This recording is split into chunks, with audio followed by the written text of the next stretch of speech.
नाज़रीन, खिप्रो मां कुछ ॾींहं अॻु अगवा थियल वापारी गुलाब राय बाज़ियाब न थी सघियो आहे। इन हवाले सां वधीक तफ़सील ॾिसूं था असद शाह जी इन रिपोर्ट में। अमुन जो शहर लेखियो वेंदड़ खिप्रो, जितां 5 ॾींहं अॻु अगवा थियल ज़मींदार ऐं फैक्ट्री मालिक सेठ गुलाब राय लोहाणू अञा ताईं बाज़ियाब नाहे थी सघियो, जंहिंजे करे संदसि घर भाती ऐं खिप्रो हिंदू कम्यूनिटी पाण खे अकेलो महसूसु करे रही आहे।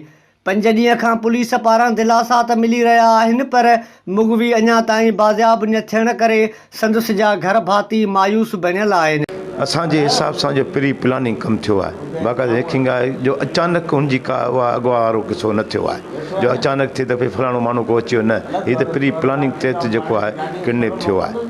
उन खां पुलिस इंतिज़ामिया असां सां जेको आहे उन सां कॉन्टेक्ट कयो आहे। उहो SP 3 ॾींहंनि खां कंटिन्यू अचे पियो डेली, ऐं उन्हनि असांखे इहो बि चयो आहे त असीं अव्हांखे 2-3 ॾींहंनि जे अंदरि ई असांखे माण्हू बाज़ियाब कराए ॾींदासीं। अञा ताईं असांखे का प्रोग्रेस अहिड़ी कोन मिली आहे जो माण्हू जेको कॉन्टेक्ट या ॿियो असांखे कोन मिलियो आहे। एतिरो जेको हादसो थी वियो आहे असां सां, उन में टेंशन में आहिनि सभु मदर ऐं उनजी भाभी वग़ैरह वाइफ वग़ैरह।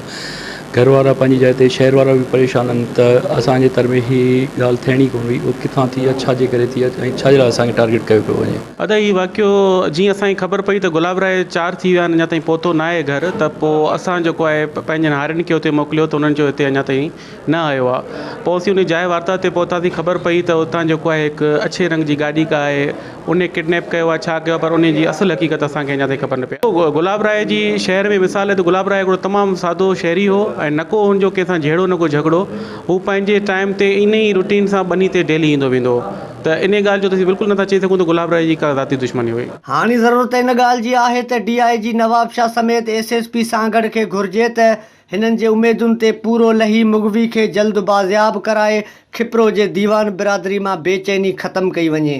कैमरामैन सज्जाद शर सां गॾु असद शाह, आवाज़ TV, खिप्रो।